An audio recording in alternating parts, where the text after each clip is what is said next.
안녕하세요. 저는 애 하나 있는 30대 지방에 살고 있는 돌싱녀입니다. 제 이혼 스토리를 말하면 주변 사람들이 모두 신의 한 수였다고 할 만큼 절묘한 타이밍이었기에 이렇게 글을 쓰게 됐어요. 저와 남편은 소개팅으로 만났습니다. 첫인상은 나쁘지 않았고 두 사람 사이에 공통점이 많았기에 더 잘 맞았던 건지도 모르겠네요. 그중 하나가 양가 아버님들이 일찍 돌아가셨다는 거예요. 그래서 서로의 집안을 소개할 때는 마음이 덜 불편했던 것도 사실이었어요. 친정 어머님은 남편이 박봉에 야근이 많은 직업이라는 걸 탐탁지 않게 생각했지만 단 한 가지, 주식을 하지 않는다는 점을 높이 샀습니다. 저희 아버지가 주식으로 다 잃고 건강까지 잃어 일찍 돌아가셨거든요. 그 탓에 일하며 어린 저를 키워야 했던 친정엄마는 주식 투자는 하지 않겠다고 꼭 약속해달라고 했어요. 남편은 그 당시만 해도 주식 같은 건 모르는 터라 걱정하지 말라며 호언장담을 하고 저희는 결혼식을 올렸습니다. 지방이라 집값은 그리 부담스럽지 않아 작은 평수의 아파트를 대출을 껴서 자가로 구입했습니다. 제 집이 있다는 것만으로도 벅찼던 우리는 조금 힘들겠지만 5년 안에 빚을 갚자고 생각하고 있었어요. 이때가 제 결혼 생활 중 가장 기쁘고 행복했던 시절이 아닌가 싶어요. 집에 들어갈 벽지, 바닥재, 싱크대며 인테리어를 고민하면서 즐거운 시간을 보냈죠. 그렇지만 하지 말라고 하면 더 하고 싶은 게 사람 마음인가 봐요. 결혼한 지 얼마 지나지 않아 남편이 가상화폐에 빠지게 됐다는 걸 알게 됐거든요. 집 대출금이 빠져나가야 할 날짜에 집 대출금이 빠져나가지 않았더라고요. 남편 월급이 생활비 통장으로 들어와서는 거의 대부분이 다시 남편 명의의 다른 은행으로 들어갔더라고요. 이상하다 싶어 남편이 퇴근할 때까지 기다렸어요. 자기, 집 대출금이 빠져나가지 않았던데 어떻게 된 거야? 월급이 들어왔다가 거의 대부분이 다른 은행으로 빠져나갔던데 혹시 뭐 쓸데있는 거야? 일단 급해서 내 돈으로 넣어두긴 했는데 진짜 무슨 일 있는 건 아니지? 그거 사실 이번 월급으로 비트코인 샀거든. 요새 다들 하잖아.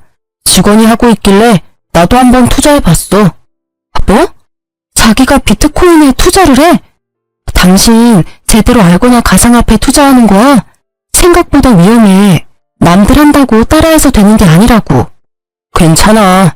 가상화폐는 넣어두면 무조건 오르게 돼 있어. 이번에 좋은 정보가 들어왔거든. 다음 달 정도쯤에는 거의 20%는 오른다고 하더라고. 그러면 우리 그걸로 여행이나 갈까? 여행? 자기야, 나는 그 돈 필요 없어. 지금 넣은 건 조금 손해보더라도 다 빼.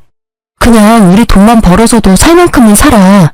지금까지도 괜찮았잖아. 그리고 자기 우리 엄마랑 약속했잖아. 주식 같은 건 안 하기로. 엄밀히 따지면 비트코인이 주식은 아니잖아. 그리고 이 정도는 다들 해. 솔직히 말해서 나 같은 박봉, 우리 같은 서민들이 개미처럼 부지런히 일해봐야 돈 버는 족족 나갈 뿐이잖아. 이런 수단이 아니면 우리는 늙어서도 이렇게 살고 있겠지. 우리 아이와 당신을 위해서도 나는 돈 벌고 싶어. 그리고 나는 그렇게 심하게 하는 편도 아니고. 이제야 말하는 거지만 나 좀 벌기도 했거든. 그러니까 걱정하지 마. 아니, 비트코인도 주식이랑 비슷한 거지. 주식보다 더 위험성이 높은 거 나도 알고 있거든. 그리고 정직하게 돈 버는 건 나쁜 게 아니야. 주식 좋지. 자기가 그만큼 주식을 잘 안다면. 그런데 주식도 아닌 가상화폐야. 전문가들도 위험하다고 하는 걸 굳이 당신이 시작해야겠어? 그리고 중요한 건 주식이냐 비트코인이냐 그게 아니야. 나는 주식이 싫어. 우리 엄마도 싫어하고. 결혼할 때 자기는 약속까지 했고. 제 행동이 과민한 반응이라고 생각했는지 남편의 표정이 나빠지더라고요. 하지만 저는 저대로 필사적이었어요. 물론 용돈벌이는 할 수 있을 거라고 생각해요. 남편이 100만원, 200만원 정도였다면 저도 그냥 눈 감아줬을지도 모르지만 이미 한 달의 월급 전체를 거기에 들이붓는다는 건 그 맛을 보고 중독이 시작됐다는 거와 같았거든요. 그렇지만 제 마음을 그 사람은 몰라주더라고요. 자기야, 이러면 우리만 뒤떨어져. 다들 영끌에서 비트코인 하는데 우리만 안 하면 우리만 손해보는 거야.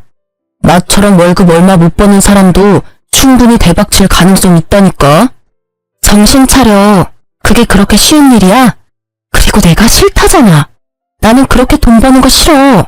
솔직한 말로 10,000원짜리 한 장도 주식에 쓰고 싶지는 않아. 그냥 일한 만큼 돈 벌면 우리도 괜찮게 살 수 있어. 일한 만큼 돈 벌면 나가는 게 반이야.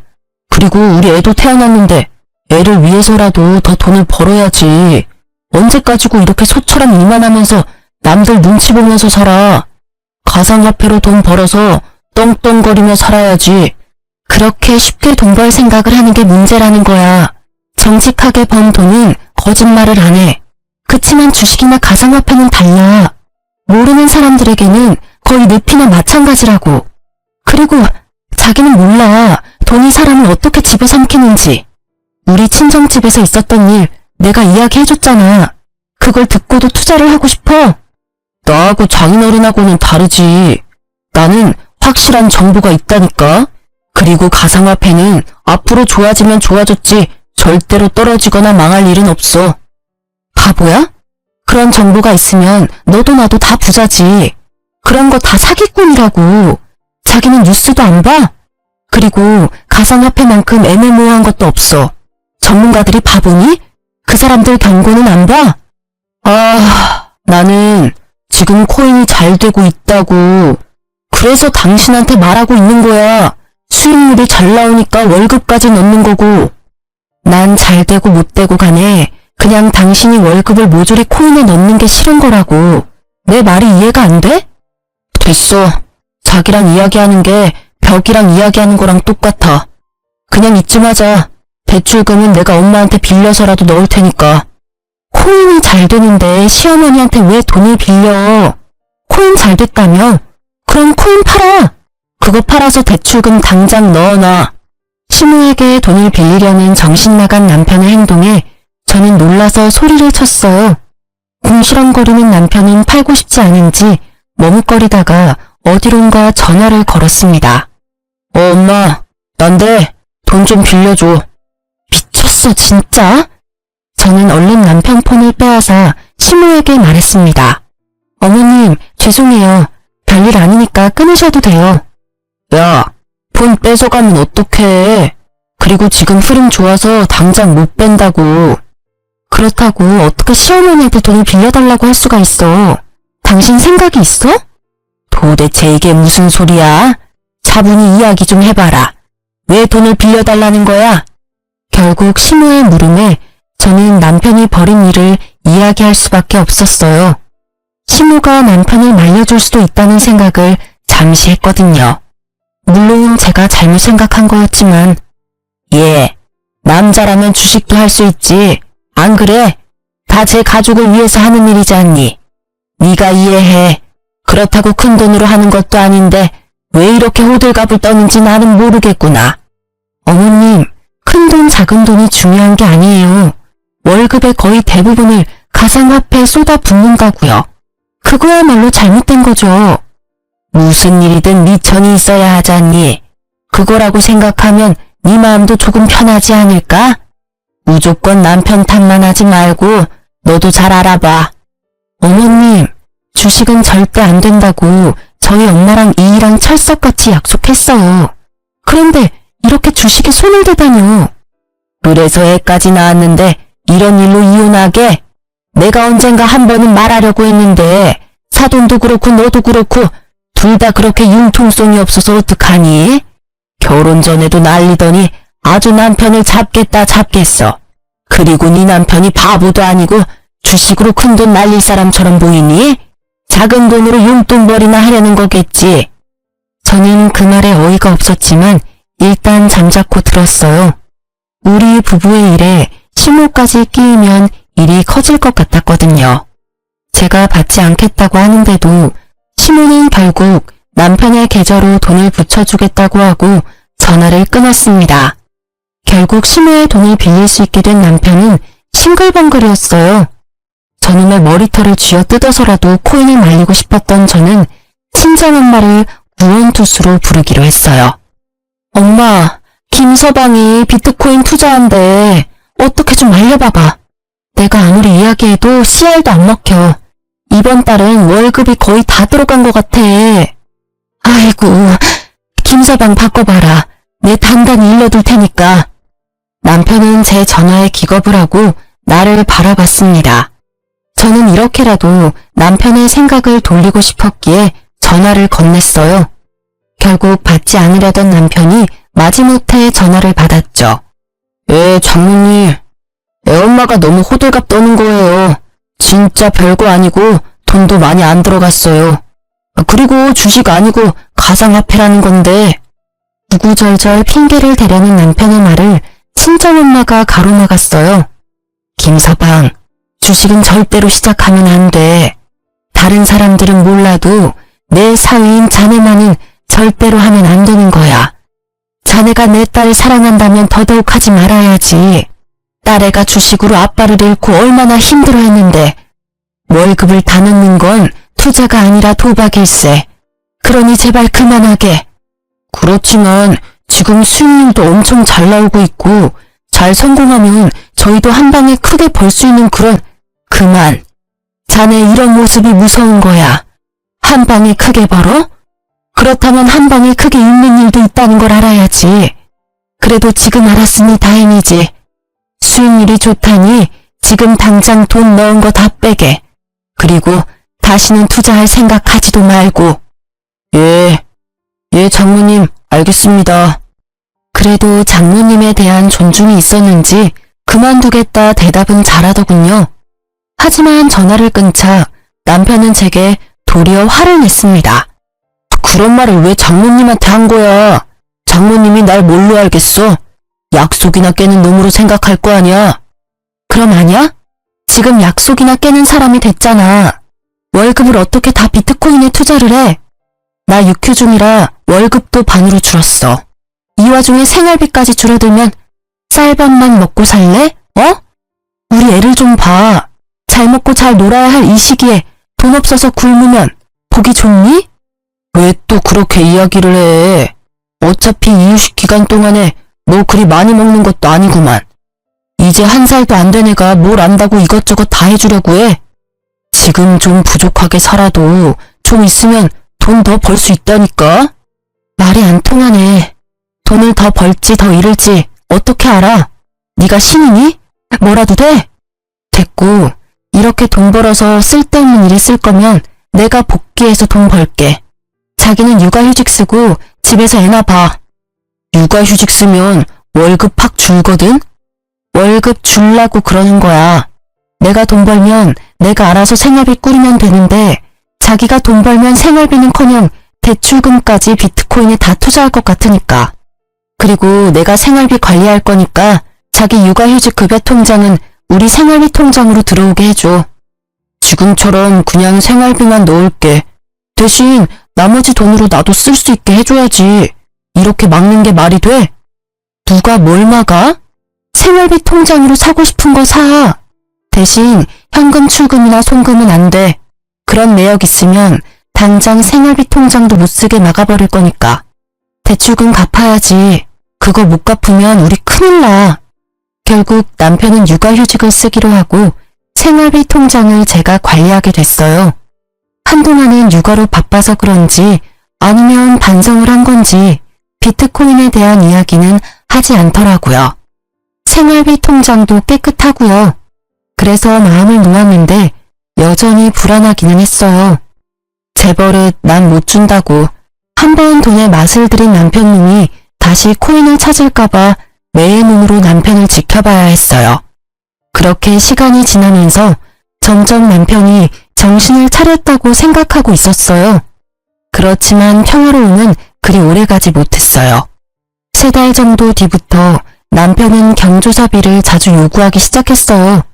처음에는 친구 결혼식, 그 다음은 돌잔치, 장례식 등등 갑자기 밀어닥치듯 경조사가 줄줄이 있더라고요. 경조사비야 저희도 다 돌려받을 거라는 생각이 있었기에 아낌없이 내어주었는데 이게 여러 건이 되니까 약간 쎄한 기분이 들더라고요. 그러던 중 시모에게 전화가 왔어요. 예, 오늘 내가 다른 사람이랑 부딪혀서 그 사람 스마트폰을 망가뜨리게 했지 뭐니. 내가 목돈이 없어서 그러는데 돈 좀 빌려주면 안 되겠니? 물어보니까 신형폰이라서 300만 원 정도 한다는데. 네? 무슨 폰이 그렇게 비싸요? 혹시 사기꾼 뭐 이런 건 아니에요? 어떻게 하다가 떨어진 건데요? 아니야. 폰만 떨어뜨린 게 아니라 상대방도 넘어져서 좀 다쳐서 병원도 가야 한대. 그래서 돈을 많이 부르네. 좀 해주면 안 되니? 내가 나중에 갚아줄게. 저는 시모의 말에 뭔가 의심스러웠지만 대놓고 의심할 수도 없어 일단 돈을 먼저 붙여주었어요. 이상한 마음이 들었지만 시모가 다친 게 아니라면 다행이라는 생각도 들었고요. 그리고 그날 저녁 남편이 애를 씻기러 들어가고 저는 식탁에 앉아서 밥을 먹으려는데 남편 폰이 울리더라고요. 대출금 상환 문자가 왔는데 발신인 번호가 제가 아는 은행 번호가 아니더라고요. 우리 집 대출금이 나가는 금융기관이 아니라 제2금융권이었어요. 처음에는 이게 무슨 대출금인지 몰라서 했는데 곧 그 문자에 제 머릿속이 분노로 가득 찼어요. 몰래 받은 대출금. 그 대출금이 생활비 통장으로 들어오지 않았다는 건 저 몰래 대출을 받아서 가상화폐를 한 것이 틀림없어 보였거든요. 저는 분노로 머리가 터질 것 같은 기분으로 욕실 문을 두드리며 남편을 불러냈어요. 야, 당장 나와봐. 갑자기 또 왜 이래? 야라니. 집에서 애 보느라 고생하는 남편한테 야가 뭐야? 그리고 애가 놀라 당신 목소리에. 됐고, 이 문자 뭔데? 대출금 상환 문자. 이게 뭐야? 내가 모르는 제2금융권인데 이 돈 어디로 갔어? 생활비 통장에 안 들어왔는데 이거 뭐 하는데 빌린 돈인데? 뭐? 이거 그게... 남편은 눈에 띄게 당황하더라고요. 그럴 수밖에 없겠죠. 서툴게도 제가 그 문자를 볼 수 있다는 생각조차 못한 것처럼 보였으니까요. 돈 어디다가 썼어? 바른 대로 말해라. 거짓말하면 나 진짜 당신 금융기록 다 뒤져서라도 찾아낼 거야. 그때는 이렇게 안 넘어갈 테니까. 설마 또 코인은 아니지? 추궁하는 제 말에 남편의 눈이 제 얼굴을 피하더군요. 딱 보니 감이 왔어요. 가상화폐에 또 넣었구나 싶었죠. 너 비트코인을 대출까지 받아서 하는 거야? 조용하다 했더니 뒤에서 아주 호박씨를 깠네. 나랑 엄마 속이고 또다시 손을 댔어? 그래, 대출금이 총 얼마야? 그게... 얼마 안 돼. 진짜로 코인 잘 되면 곧 다 갚을 거야. 그래서 얼마나 빌렸냐고. 5천만 원 정도. 신용대출이랑 차 담보 대출이랑. 뭐? 5천? 미쳐도 아주 단단히 미쳤어. 코인이라는 도박에 완전히 맛이 갔네. 말해봐. 비트코인 망했지? 네가 코인이 잘 됐으면 돈을 빌릴 턱이 없어. 뭐가 지금 안 풀리니까 돈을 빌렸을 거 아니야. 아니야. 처음에는 수익률이 좋았는데 요새 좀 나빠지고. 근데 그게 원래 나빴다 좋았다 하는 거라 좀 놔두면 또 오를 거야. 그게 오를지 안 오를지 자기가 어떻게 아는데. 수익이 안 오르면 거기서 멈추면 될 일이지. 왜 돈을 빌려서까지 코인을 해? 내가 이 상황을 이해 못하는 내가 이상한 년이야? 아니면 이 상황에도 돈을 빌리는 네가 이상한 놈이야, 대답 좀 해봐. 자기야, 제발 진정해. 이거 이번에는 진짜 확실한 정보라서 절대 오를 거야. 이번에 수익률이 진짜 대단하다더라고. 조금만 더 버티면 돼. 나 코치해주는 사람이 좀만 버티면 된다고 했거든. 아니, 난 못해. 그리고 너한테 코치해준다는 사람들이며 확실한 정보들이며 설마 카톡 주식 리딩방 뭐 이런 데서 얻는 거야? 설마 거기에다가도 돈 낸 건 아니지? 정보를 어떻게 공짜로 얻을 수가 있어. 그 정도 확실한 정보면 돈을 좀 내서라도 받아야지. 그 사람들 수익률 보면 당신도 놀랄 거야. 진짜 소액으로 지금 거의 억대 돈을 벌었는데 다들 통장으로 증명하고 난리라니까. 뻔뻔한 건지 멍청한 건지 분간이 안 되는 남편의 말과 행동에 결국 저는 터져버리고 말았습니다. 야, 정신 안 차릴래? 그 사람들 다 사기꾼이라고 했지. 소액으로 억대 돈을 벌어. 그거 다 다른 사람들 등쳐먹고 받아낸 돈이라고. 네가 바보야? 등신이야? 어떻게 그런 사기꾼들한테 낚여서 몰래 대출까지 받냐고. 사기꾼 아니라고. 그 방에 있는 사람들 중에 나보다 먼저 들어온 사람들 다 돈 벌었어. 다들 통장 증명하고 난리 났다니까. 그거 다 바람잡이들이잖아. 됐어. 다 됐으니까 마지막 경고야. 다 제자리로 돌려놔. 나는 일단 지금 너한테 실망했고 네가 코인 중독이라고 생각해. 이 결혼 생활을 잘해나갈 자신이 없어졌으니까 네가 결단 내려.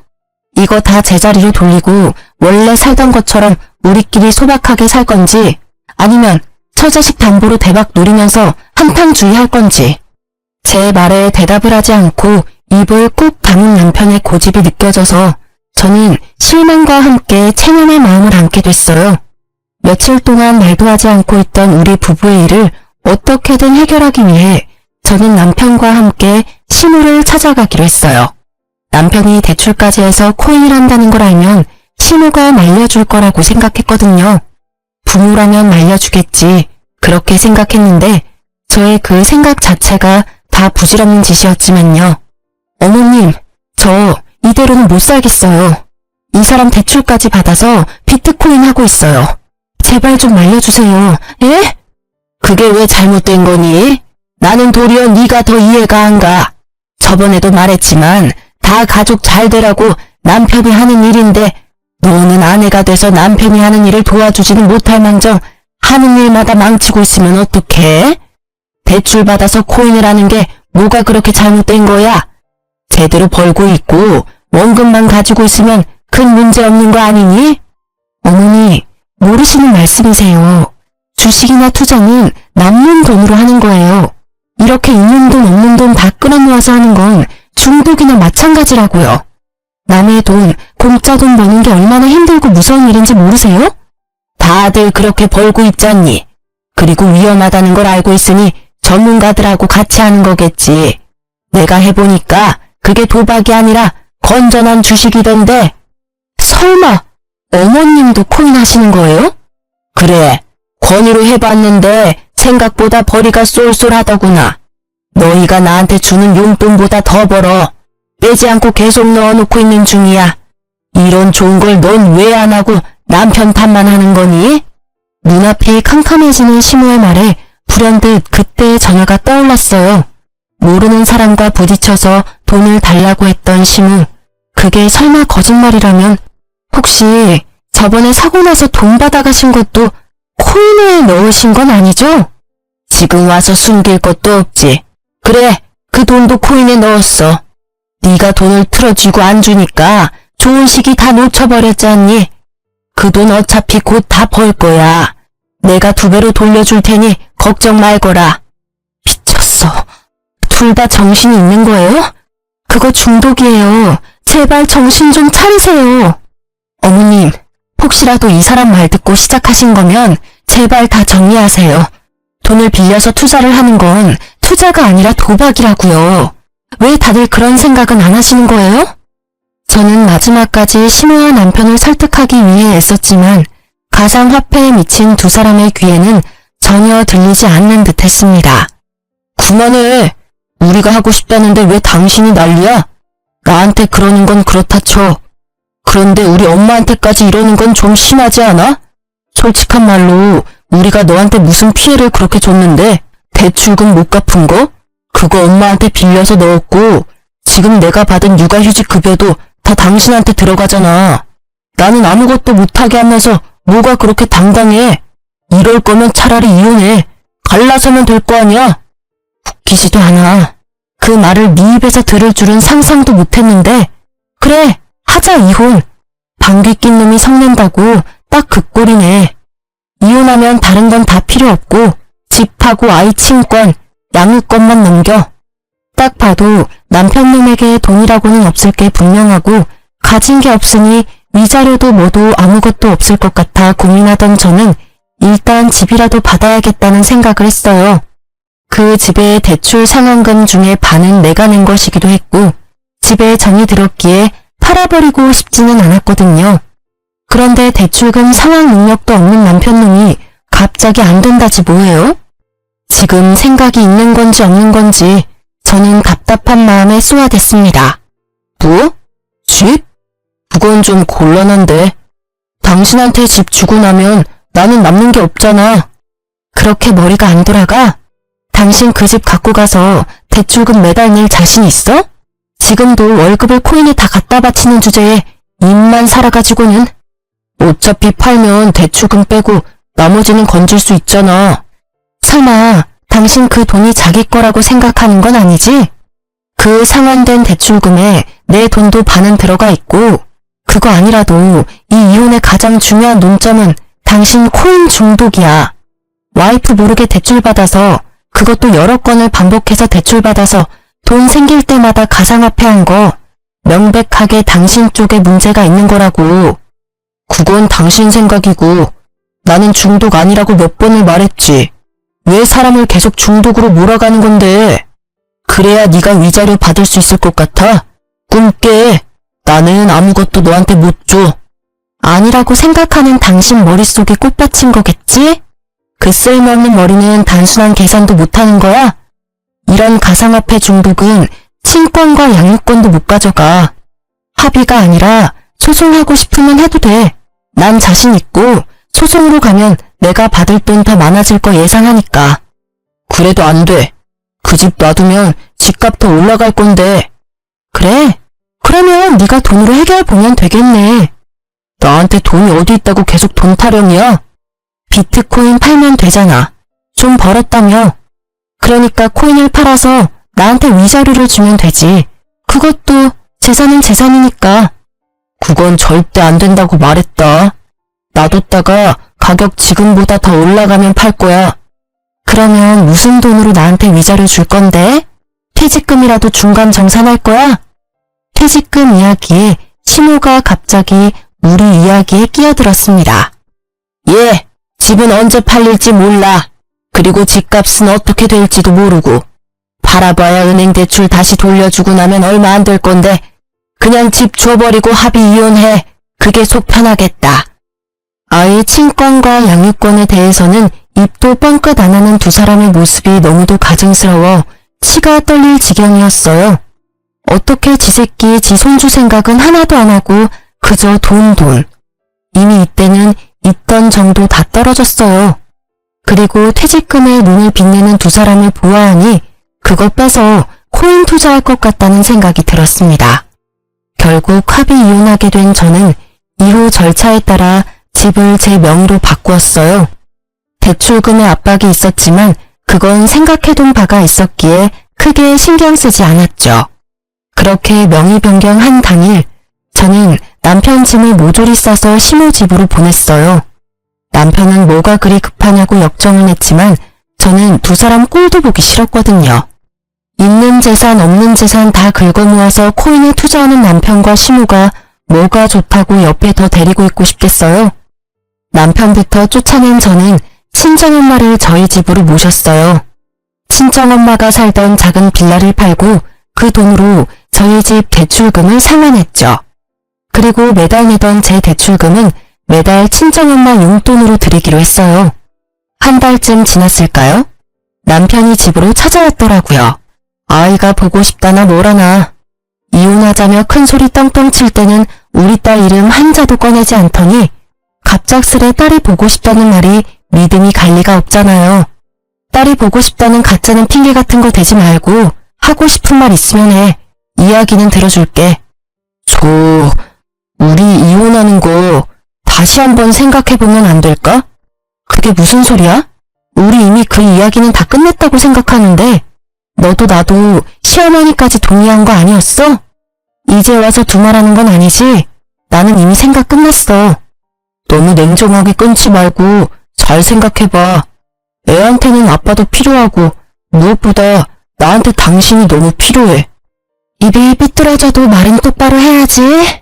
당신이 필요한 건 내가 아니라 내가 벌어다 줄 돈이잖아. 그런 식으로 말하지 말라니까. 물론 돈도 지금 없기는 해.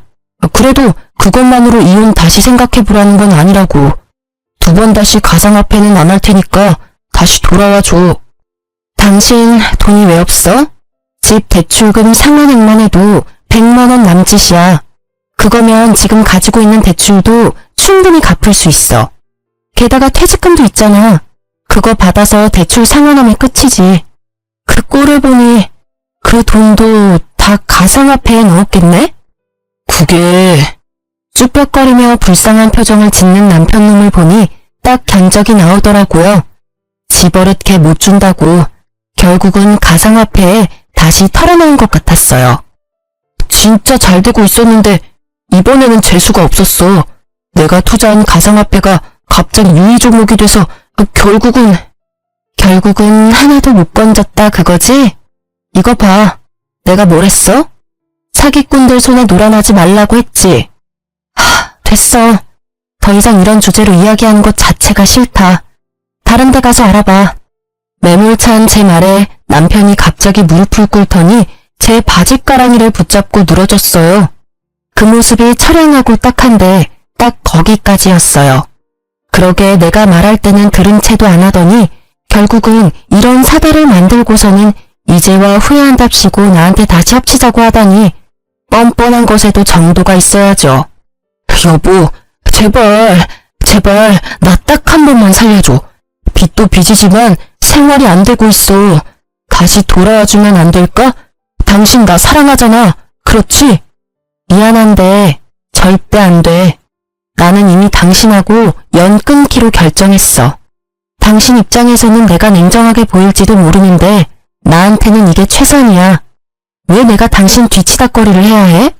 당신이 싼 똥 치우려고 내가 왜 일을 해야 해?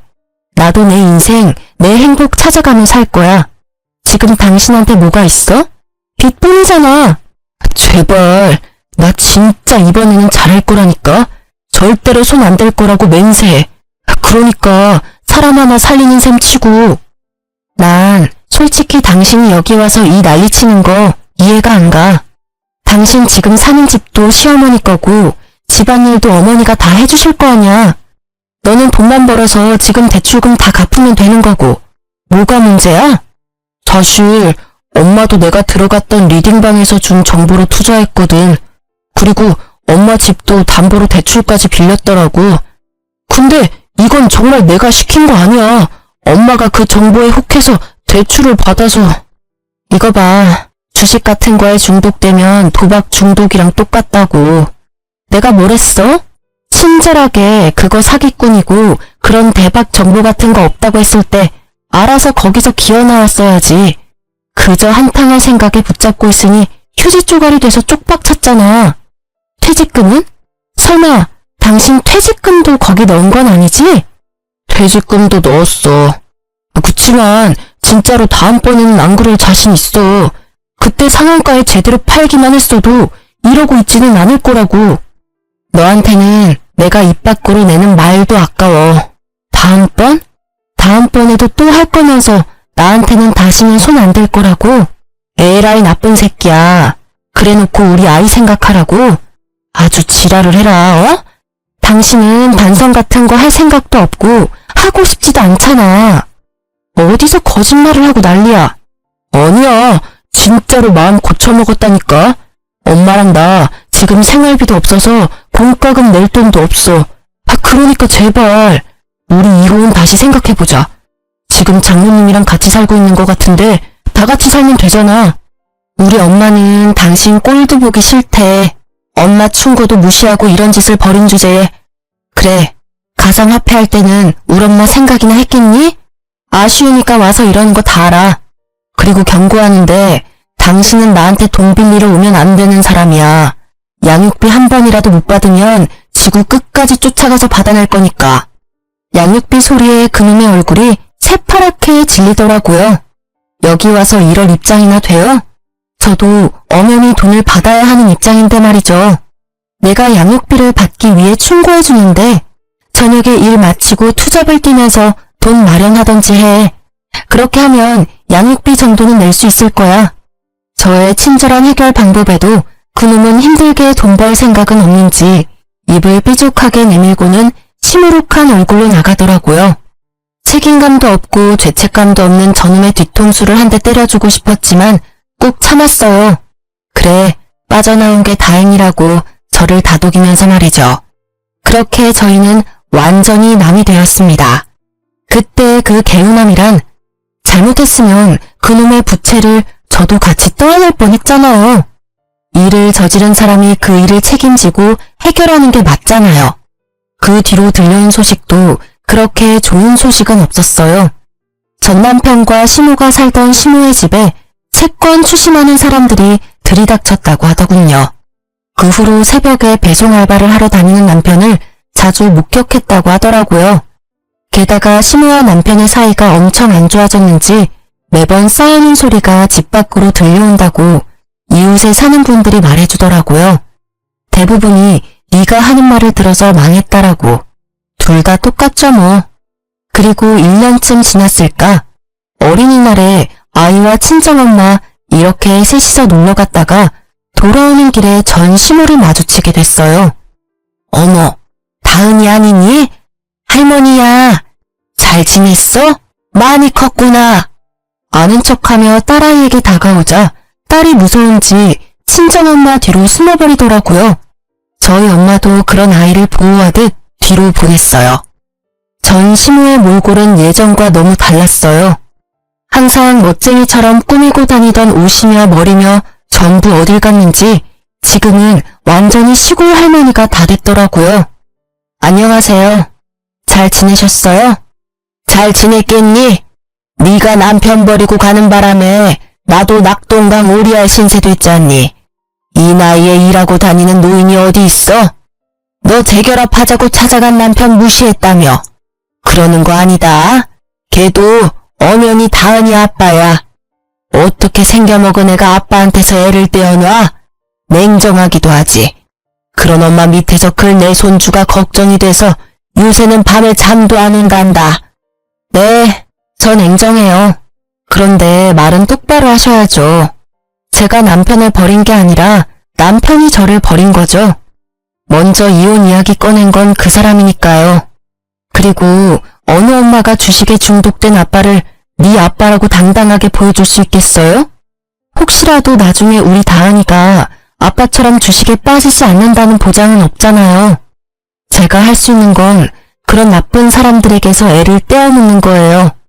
그 1순위가 다은이 아빠랑 다은이 할머님이시죠. 아빠면 아빠답게, 할머니면 할머니답게 지냈으면 이럴 일도 없었을 텐데 제가 그렇게 하지 말라고 했는데 사기꾼한테 놀아나서는. 나쁜 사람들? 너 지금 날 나쁜 사람이라고 한 거니? 세상에, 어느 며느리가 시어머니를 그렇게 불러? 그것도 손녀 보는 앞에서. 아니라고 말 못하시잖아요. 똑같이 사기꾼한테 놀아나셨으니까. 그 사람이 사기꾼은 아니었어. 우리가 타이밍을 못 맞춘 거지. 예, 그러지 말고 사실 우리도 이미 가상화폐는 다 접었어. 그러니까 애 아빠랑 다시 잘해볼 생각 없니? 애한테도 아빠가 필요하지 않니? 글쎄, 나쁜 아빠는 필요 없다니까요. 재결합 같은 거 생각도 해본 적 없어요. 그러니까 그런 말씀 하지 마세요. 그리고 가상화폐 다 접었다는 말 저는 안 믿어요. 그게 얼마나 끊기 힘든 중독인지 누구보다 제가 더 잘 알거든요. 그래서 처음에 그 사람한테 시작하지도 말라고 한 거고요. 제 말에 전 시모는 쌍심지를 켜고 저를 쳐다보더라고요. 뭐 어쩌겠어요. 싫은 것도 사실이고 두 사람이 아직 가상화폐를 하는 것도 사실일 테니. 그게 아니었으면 제 말에 반박하셨겠지만 아무 말도 못하고 쳐다만 보고 있었거든요. 그래도 이렇게 마주친 것도 인연인데 저희가 집까지는 모셔다 드릴게요. 집은 이제 여기 없어. 집 옮겼다. 집이 경매에 넘어가서 결국 원룸에 월세 주고 들어가서 지내고 있어. 망할 놈의 새끼. 왜 나한테 가상화폐 같은 걸 알려줘서는 이런 꼴을 보게 만들어? 아들이 아니라 왼수지. 나는 정말로 조금만 할 생각이었는데 무조건 뜬다고 돈 박박 긁어 넣으라고 해서 집 담보 대출만 아니었으면 그래도 괜찮았을 텐데 나쁜 놈. 시모는 결국 화가 치밀어 오른 건지 전 남편의 욕을 마구 해댔어요. 그렇겠죠. 아들이 권해서 시작했고 아들 때문에 망했으니 욕할 곳이라고는 거기밖에 없을 거예요. 그런데 어차피 선택은 자기가 한 거 아닌가요? 자기도 크게 벌고 싶어서 선택했으면서 누굴 탓하는 건지. 그걸 보고 있던 저희 친정엄마가 보다 못해 한마디 하시더라고요. 아들 욕할 거 뭐 있어요? 내가 보기엔 둘 다 똑같은 망종이구만. 자식이 잘못된 길로 가면 말릴 생각을 해야지. 부모가 돼서는 같이 나란히 잘못된 길로 가면 어떡해요? 나랑 내 딸한테 융통성 없네 뭐네 말할 때는 이런 결과는 생각도 안 했죠. 그리고 그 집 아들이랑 우리 딸은 인연 끊었으니까 재수없게 두 번 다시 재결합이니 뭐니 말도 꺼내지 마요. 제 딸 신세 망치게 할 일 있어요? 내 눈에 흙이 들어가도 재결합이니 뭐니 절대 없어요. 그러니까 가던 길 가시오. 친정엄마의 말에 얼굴이 시뻘겋게 달아오른 전시무가 결국 도망치듯 자리를 떠나더라고요. 그 뒷모습이 참 딱하면서도 시원했어요. 우리 엄마랑 저 욕할 때는 진짜 한 대 치고 싶었는데 엄마가 이렇게 속 시원하게 말로 때려줘서 속이 좀 풀렸거든요. 나중에 알고 보니 엄마도 화가 나서 내뱉긴 했지만 속이 시원하다고 저한테 웃으면서 말하더라고요. 전시무는 전 남편이 저한테 돈을 빌리러 왔다는 걸 알고 있었을까요? 알았다면 저한테 재결합이니 뭐니 그런 말 못했겠죠. 그리고 한편으로는 너무 무섭더라고요. 만약 제가 이혼을 하지 않았다면 그 꼴을 다 당하면서 후회하며 살았겠죠. 그 뒤로 전 남편과 전 시모를 본 적은 없었어요. 저는 이혼하면 제가 힘들게 살 수도 있을 거라고 생각했는데 이혼 전보다는 더 잘 살고 있어요. 친정 엄마한테 애기 맡기고 일하는 것도 이제는 더 편하고요.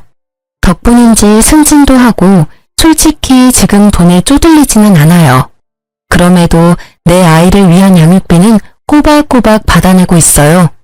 내 아이 앞길에 조금이라도 도움이 된다면 꼭 받아내는 게 맞는 일이죠. 전 남편이 보내는 양육비는 매달 들쭉날쭉이지만 일단 보내고 있다는 것만으로도 다행으로 생각해요. 그나마 완전 탕진은 아닌 모양이라고 생각하며 한시름 놓죠. 제가 이혼 과정 중에 가장 잘한 일은 대출금을 떠안고 집을 받아온 거라고 생각해요.